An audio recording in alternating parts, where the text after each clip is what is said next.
Hi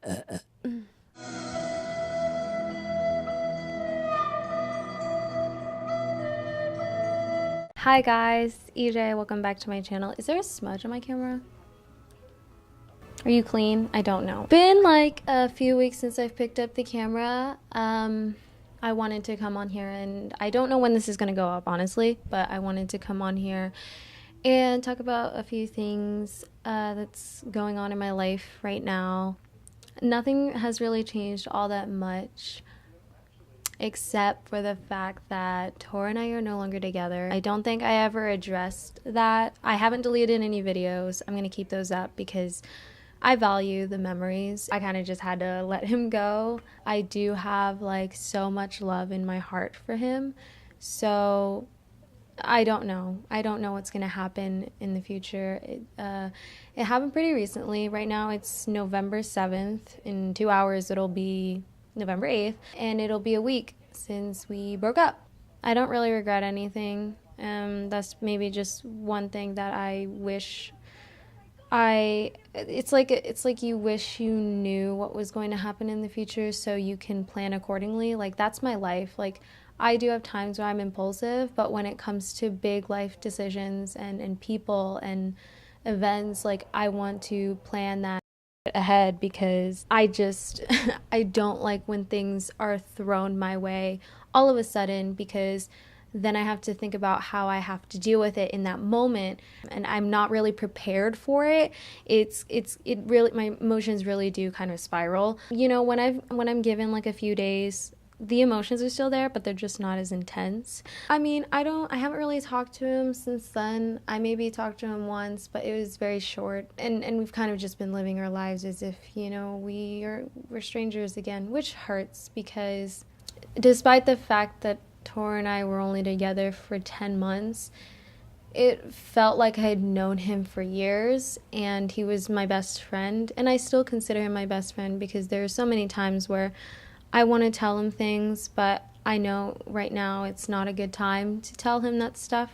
I didn't want a breakup, but it was more of an instance of it's just probably what's better for the both of us right now. It's one of those things where it's like maybe distance is needed in order for us to come together again. That's what I'm hoping, but I don't know, like in like 2 months I might find somebody new, which I hopefully don't, because I'm not really like, I mean, one, I still love him, and you know, even though I don't want to get back together with him right now. Two, I'm not a big fan of dating. Like, like that's such like a blanket statement, like that a lot of people say so often, but it's true. I don't like dating. Tor was my first boyfriend, and I'm like 21.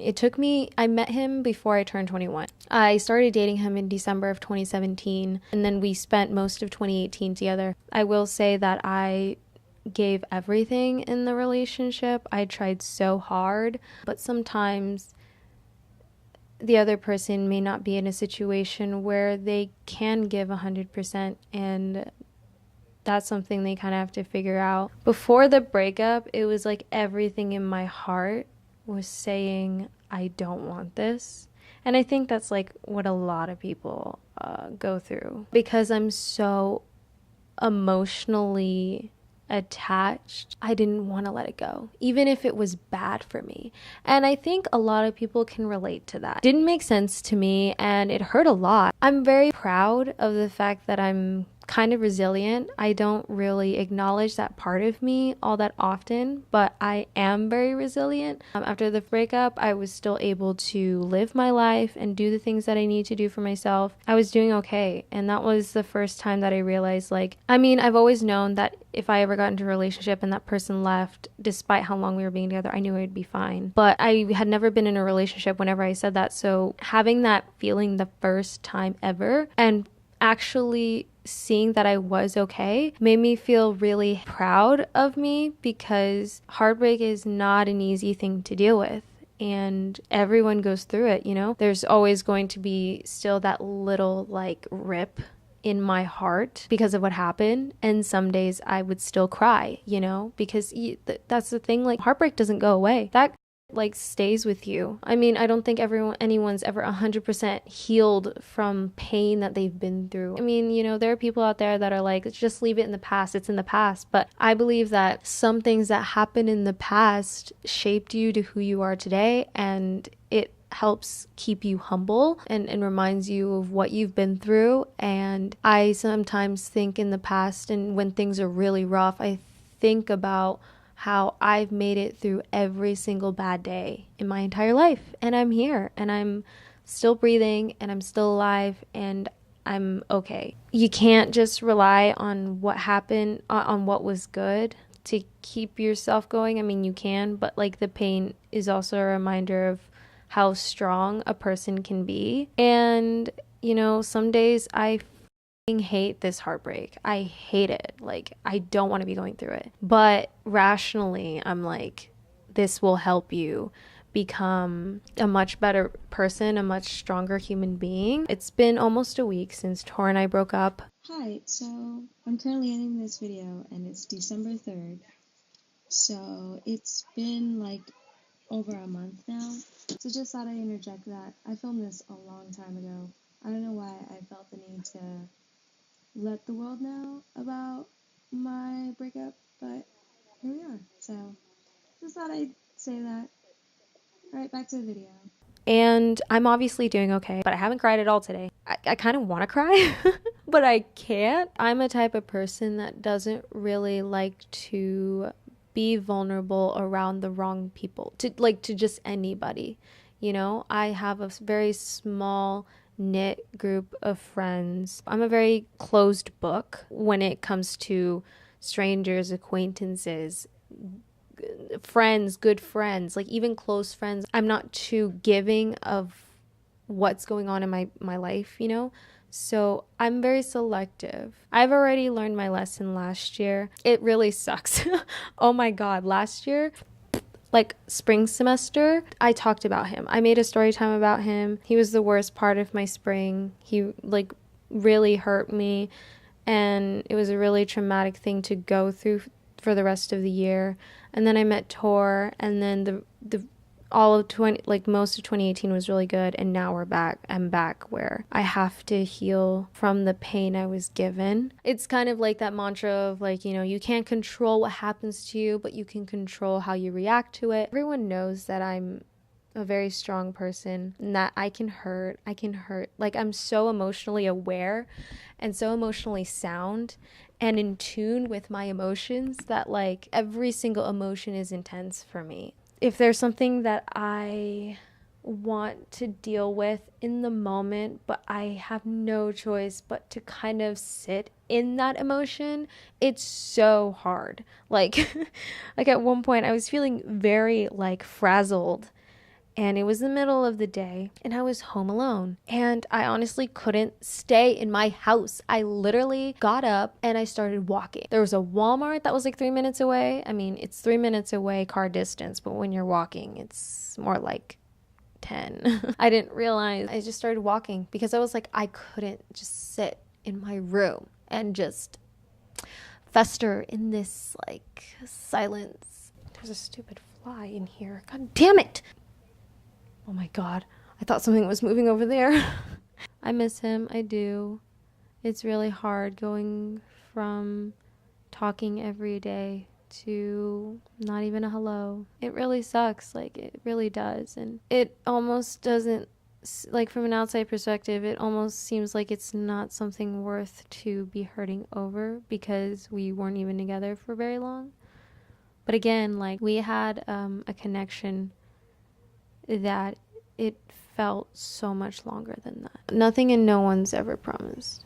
And that sucks, knowing that realization. Everybody in your life can just go away. And it doesn't even have to be like break up, cut ties with somebody, move different places. Like it doesn't even have to be like that. Even in the most extreme conditions, it's even like death.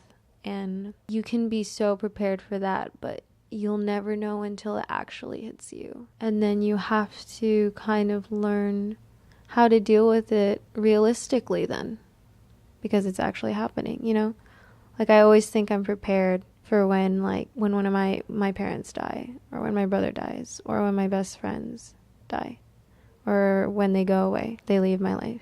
I feel like I know how to prepare for that, but it'll never prepare you for the real thing. You want to believe that they'll live as long as you do, but that's not the case, you know.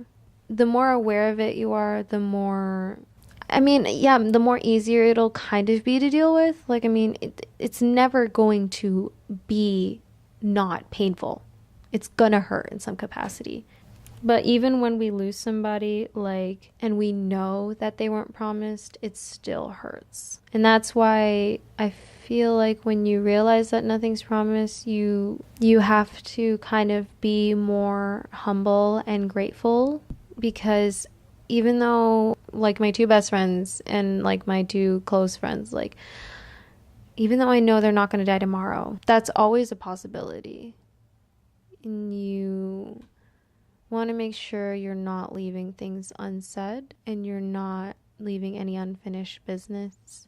I talked with my old high school theater teacher yesterday, and we only talked for 2 hours, but it flew by and it felt like 2 minutes. We both agreed that in the end, the only person you have for the rest of your life is yourself. Now let's just analyze that sentence, okay? You can be alone, but you're never lonely. Unless, obviously if you're going through something mentally or emotionally, sometimes you don't realize that. But who has been by your side through every rough moment in your life? You. Who has been there through every single happy moment of your life? You. Who has been there since the day you were born and will be there for you until the day you die? You. The only person that's going to be in that casket with you is you. So it's important to build a healthy relationship with yourself and to have important conversations to yourself. I know that sounds kind of crazy, but important conversations to yourself about what you value and what you want in life. Sometimes you against your mind, your brain, and your mental health is hard.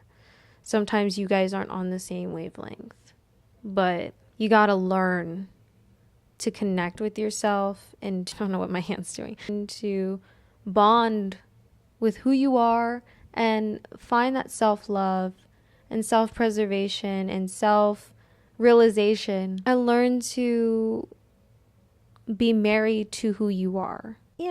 Just to sum it up, I'm doing pretty okay. Right now, I'm really just focusing on myself, focusing on what I need to do. I have been taking a break from YouTube. So again, I don't know when this will go up. It's November. It's still the beginning of November.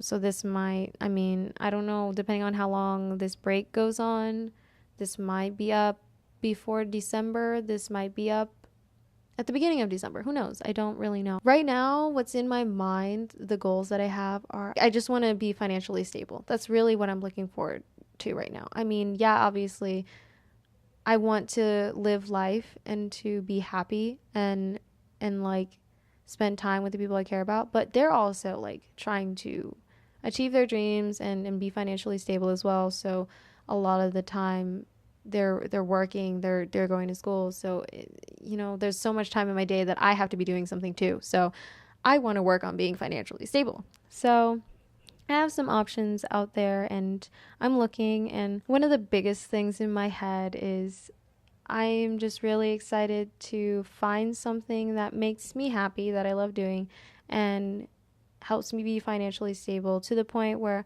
I can support myself and I can treat the people that I love around me with things that they want or love. I know materialistic love doesn't last very long, but I have so many items that have so many memories to me, and even and they did cost money. So if it means that I can get my dad the Dallas Cowboys authentic jersey that he's wanted for a long time, and having the money to do so, I would do it. My parents have taken me and my brother on so many vacations, and if I make enough, I would be able to treat them and take them on a vacation, because I want to give back. you know? I feel like I've spent so much of my teenage and even though I'm not super old, but I spent so much of my youth being kind of like resentful and disrespectful to my parents sometimes. I mean, not to excuse them and like the way they treated me, if they were right or wrong, you know, it did affect me. I am growing up to realize that my parents have feelings too, and everything I do also affects them. I would honestly just pay it forward first for everyone else, and then I'll think about myself, because the only things I ever want for myself are to just live on my own maybe a dog, do really fun things, like be able to go on trips with my friends, like treat my friends to a really extravagant lunch or dinner. Like I want to be able to do all of those things. I'm just really excited for that, because I want to be able to look back and be like, I've come so far. And sometimes I do get discouraged, because it's like, why is it taking so long? But, you know, Rome wasn't built in a day. My dad has been taking me out driving. I drove my parents to the mall on Monday.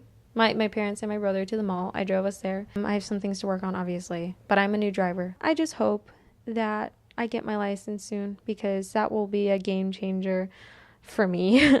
I think having a license is important. So I'm working on that. That's something I'm really excited about. My anxiety has gotten better.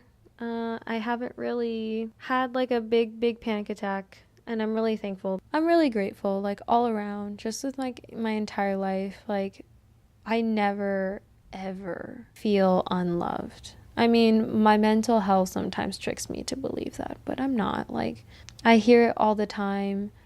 And I feel it all the time with the way the people in my life treat me and talk to me. And even, you know, and like the people in my life I can talk to seriously, and I can also joke with. Like, I love that balance, you know? I mean, I have people that I can just joke around with, and I can have people that I can be serious with. But I love having those people, those rare people that I can be both with. Can't wait for my hair to get long. I'm really liking my natural hair for some reason, but I do want to go back to blonde somehow, and like pink even. I miss the pink, and or maybe peach, because that's my favorite hair color. But that would mean I need to have to make my hair white, so that's not going to be for a long time, but who knows. I always say things like that, and then the next video you see me, I have bleach blonde hair. I hope you guys enjoyed this very talkative video about just the things that are going on in my life, and then some important mantras that maybe, you know, you needed to hear. I hope you're doing well. I really want to make videos again soon. I'll see you guys hopefully in my next video. Thank you for sticking around. Thank you for hearing me out. And thank you for watching my... Thank you for being here and sticking around. All right, bye.